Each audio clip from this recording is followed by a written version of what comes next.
राधे। जय श्री कृष्णा। प्यारे दोस्तों, धार्मिक कथाएं चैनल में आपका हार्दिक स्वागत है। दोस्तों, आज मैं अपनी वीडियो में गजेंद्र मोक्ष की कथा श्रवण कराने जा रही हूँ। दोस्तों, जो भी इस दिन गजेंद्र मोक्ष की कथा को सुनते हैं, भगवान सभी दुखों और कष्टों को दूर कर देते हैं। दोस्तों, हम सभी जानते हैं कि भगवान विष्णु ने एक गज को संकट से कैसे उबारा था। यदि आप भी गजेंद्र मोक्ष की कथा को सुनेंगे, आपको भी सभी कष्टों से मुक्ति दिलाएंगे। भक्तों, पूर्ण गण विश्वास और निष्ठा के साथ गजेंद्र मोक्ष की कथा को सुने। यदि आपने धार्मिक कथाएं चैनल लाइक और सब्सक्राइब नहीं किया तो ज़रूर करें। बेल आइकन दबाना ना भूलें, जो आने वाली सभी वीडियोज की जानकारी आपको सबसे पहले हो सके। वीडियो को पूरी सुने। सुनने के बाद कमेंट बॉक्स में राधे राधे ज़रूर लिखें। कहा जाता है कि गजेंद्र मोक्ष की कथा सुनने से जीवन में कर्मों को समाप्त करके और मुक्ति के लिए मदद करता है। मोक्ष केवल भगवान विष्णु ही दे सकते हैं। गजेंद्र मोक्ष में भगवान विष्णु का आशीर्वाद है। गजेंद्र मोक्ष की कथा का वर्णन भागवत पुराण में भी किया गया है। कृष्ण भगवान तो कहते हैं कि जो मनुष्य इसका पाठ करेगा उसके लिए कुछ भी असंभव नहीं। इसका पाठ ब्रह्मा मुहूर्त में भगवान श्री हरि के सामने या कहीं पर भी भावपूर्वक कर सकते हैं। इसका निरंतर पाठ सुनने से मनुष्य सभी पापों से मुक्त हो जाता है, सभी कष्टों का निवारण हो जाता है, दुष्प्रभावों का विनाश हो जाता है, सभी प्रकार के विघ्नों का विनाश हो जाता है। मृत्यु उपरांत कभी नरक में नहीं जाना पड़ता, ऐसा स्वयं भगवान कृष्ण का वचन है। गजेंद्र मोक्ष की कथा। श्री सुखदेव जी बोले, हे परीक्षित, उस समय गजेंद्र ने पूर्व जन्म के पुण्य से परमेश्वर को ध्यान में नमस्कार करके कहा, मैं भगवान की शरण में हूँ, जिनकी कृपा से संसारी जीव चेतनियाँ होते हैं। वह सब जीवों की जड़ वही है। वह सारा जगत उन्हीं से उत्पन्न होकर उनके आश्चर्य पर रहता है और वह पर ब्रह्मा परमेश्वर महाप्रलय में भी नाश ना होकर सदा स्थिर रहते हैं। जिस तरह बालक नाट व भानुमति के खिलवाड़ को नहीं पहचानते, उसी तरह ब्रह्मा आदि देवता भी उनके आदि व अंत को नहीं जानते। जैसे अग्नि से चिंगारी उठती है और सूर्य का प्रकाश इंद्र में से राज्य के समान दिखलाई देता है, उसी तरह उन परमेश्वर के सामने देवता लोग चिंगारी व राज तुल्य है। मैं उन परमेश्वर को धन्यवाद करता हूँ, जिनके बहुत से नाम व स्वरूप होकर भी प्रगट में कोई रूप उनका दिखलाई नहीं देता और वह आप मुक्त रूप होकर सब कार्य करते हैं। उनको मैं नमस्कार करता हूँ। जिस परमेश्वर के शरणगत मेरे जैसा पशु गया है, जो परमेश्वर मेरे जैसे विमानी पुरुष को इस तरह फंदे से छुड़ाने वाले व अर्थ धाम काम मोक्ष चारे पदार्थ देने वाले हैं, उन्हें स्त्री व पुरुष व नपुंसक नहीं कहना चाहिए। सभी जीवों में उन्हीं का तेज रहता है। ऐसे जगत व्यापक राम की मैं शरण में हूँ। जो परमेश्वर सब गुणों से भरे रहकर योगीश्वरों को योग व तप करने का फल देते हैं, वही दीनानाथ इस समय मेरी रक्षा करे। सिवाय उनके मैं अब किसी और का भरोसा नहीं रखता। हे दीन दयाल महाप्रभु, मैं इस ग्राह के मुख से छूटने को जय स्तुति नहीं करता, माया रूपी संसारी जाल से निकलने वास्ते जय कहता हूँ। इसलिए मुझे दीन पर दयाल होकर मेरा दुख दूर कीजिए। हे परमेश्वर, तीनों लोकों के उत्पन्न व पालन व नाश करने वाले, सिवाय तुम्हारे दूसरा कोई ऐसी समर्था नहीं रखता जो दिनों को दुख से छुड़ा सके। हे जगत गुरु, जब तक मनुष्य अपनी समर्था व परिवार वालों का बल आप रखता है, तब तक उसकी कुछ इच्छा पूर्ण नहीं होती। सो मैं भी तुम्हारी माया में लपट कर अपनी हथनी व बच्चों का भरोसा रखने से इस दुर्दशा में पहुंचा हूँ। अब उनका आसरा छोड़कर तुम्हारी शरण आया। सो हे दीनानाथ, मुझे अपने मरने का कुछ भय न होकर केवल इस बात का अति सोच है कि संसारी लोग ऐसा कहेंगे कि गजेंद्र का दुख नारायण जी की शरण जाने पर भी नहीं छूटा। इस बात की लज्जा रखकर मेरा कष्ट दूर कीजिए, नहीं तो आपकी शरण में कोई नहीं जावेगा। आप अंतर्जामी से दिख क्या विनती करूं। हे परीक्षित, जय स्तुति सुनते ही परमेश्वर अंतर्जामी हरि अवतार ने गजेंद्र को महादुखी जानकर उसी समय सुदर्शन चक्र उठा लिया। वह गरुड़ पर बैठकर वैकुंठ से चले।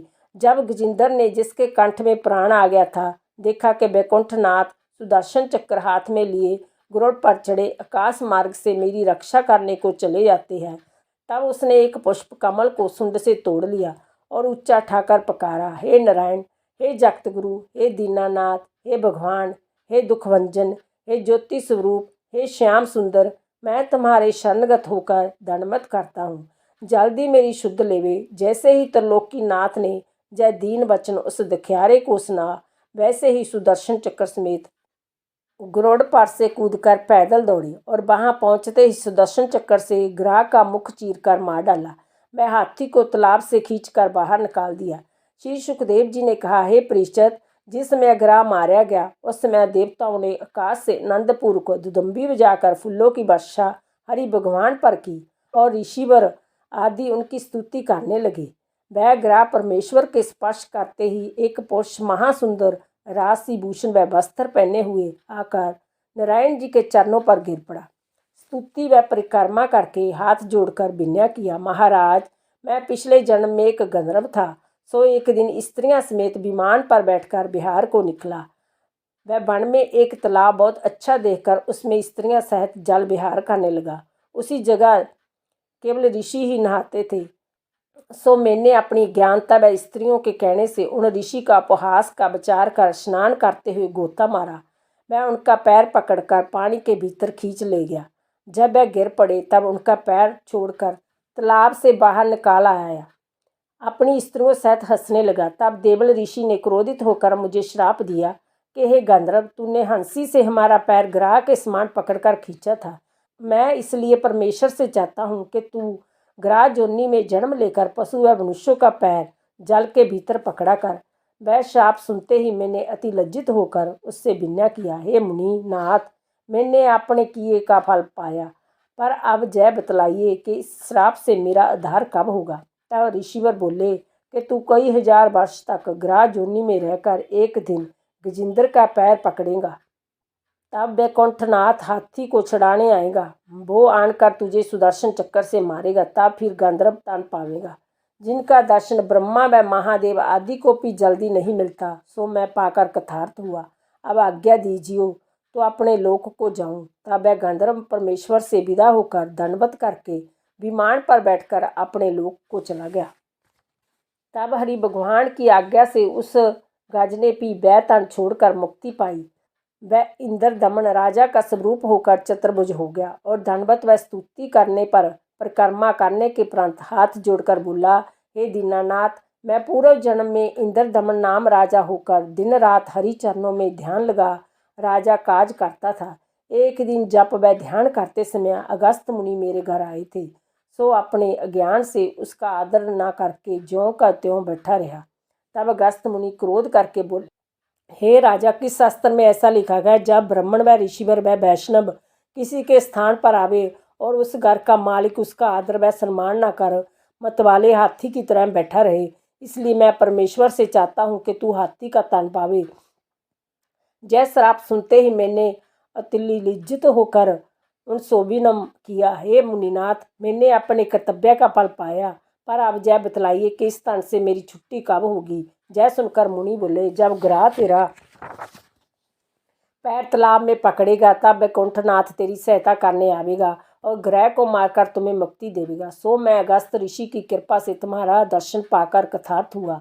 जब इस तरह की बहुत सी स्तुति राजा इंद्र दमन ने हाथ जोड़कर किया, तब नारायण जी प्रसन्न होकर बोले, हे इंद्र दमन, जो कोई मुझे व तुझे इस पर्वत व शीर समुद्र व कोस्त भमनी व शंख चक्र गदा व पद्म मेरे शस्त्र व मत्स्य व कश्यप आदि मेरे अवतार व गंगा आदि तीर्थ ध्रुव व प्रहलाद आदि जो मेरे भक्त हैं, उनको पिछली रात उठकर ध्यान करे, उसे अशुभ सपन का फल नहीं होगा। वह जो संसारी जीव इस गजेंद्र मुख स्तुति को मेरे निमित्त करेगा, उनको मैं अंत समय इसी तरह मुक्ति दूंगा। जिस तरह तेरा आधार किया, ऐसा कहकर हरि भगवान ने इंद्र दमन को अपने गरुड़ पर बैठा लिया। वह शंख बजाकर वैकुंठ में चले गए। इतनी कथा सुनकर श्री सुखदेव जी बोले, हे परीक्षित, जिस तरह हाथी को ग्रह ने पकड़ा था, उसी तरह सब संसारी जीव काल रूपी मुख में पड़े हुए हैं। जब गजेंद्र ने दीन होकर नारायण जी को पुकारा तो परमेश्वर ने उसे ग्राह के मुख से छुड़ाया। उसी तरह जब मनुष्य परमेश्वर का ध्यान व स्मरण करे, तब जन्म मरण से छुटकारा भव सागर पार उतर सकता है। वह जो कोई विपत्ति में गजेंद्र मोक्ष कथा का ध्यान करेगा, नारायण जी उसका दुख अवश्य दूर करेंगे। बोलो हरि विष्णु जी की जय। राधे। जय श्री कृष्ण।